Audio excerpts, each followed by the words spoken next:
KWYR.com. I'm Chris Dosky here on a rather windy Wednesday here in Winter outside the Winter Track, Winter Stadium here. I'm alongside Winter Track and Field Coach Dan Aaker. It's been a busy last week for the Winter Track and Field team. Coach, I know you guys went to Scotland yesterday for the SESD meet. Had to be pleased with how the guys, especially the guys, performed and the girls too.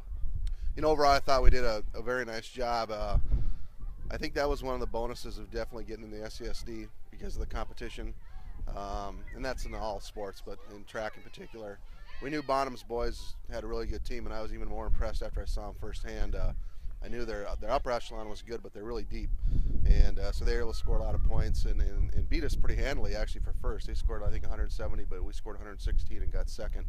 But pretty happy with what we did. We had some firsts in there, Nate Galbraith, and I'm probably going to miss a few here, but Nate Galbraith in the quarter, Colton Schuyler in 800, our mile relay won.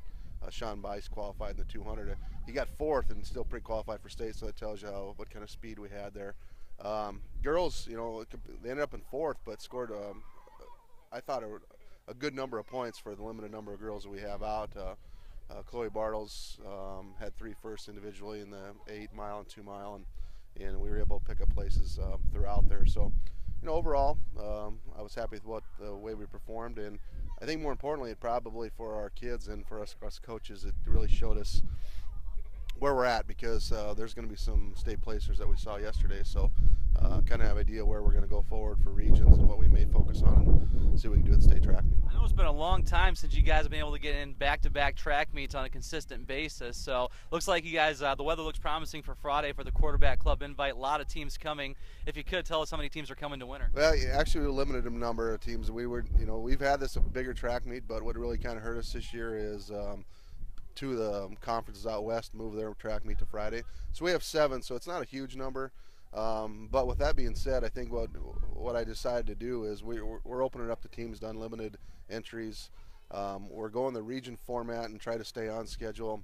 In the region format, we're doing the region process where coaches have to put their entries in, and we're going to flight it and seed it. And we're just going to try to emulate a region track meet, so it's good for the kids, good for the coaches.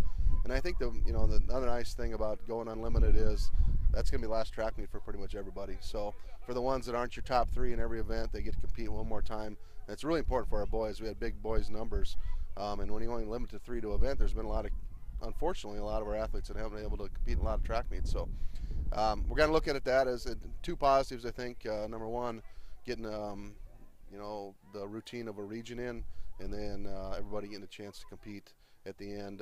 But the girls, South Central's got a good girls team. I think they'll be right with us, and we'll have to kind of fight with them. Todd County's got a good girls team. Gregory boys and South Central boys are pretty decent. Todd County, St. Francis, Clome, and Little Wound are the 7 teams coming. So we're looking forward to have good weather, and it's always nice to host. We haven't been able to host one yet this year because Bilpasooka got canceled. So it'll be their 1 varsity track meet we get to host, but it's always nice for our fans to be able to stay here and come and check and see what we have this close, especially this close to state. Again, Winter Quarterback Club invites this Friday, so if you have some time, stop by the Winter Track on Friday. Alongside Winter Track and Field Coach Dan Aaker, I'm Chris Dosky for KWYR.com.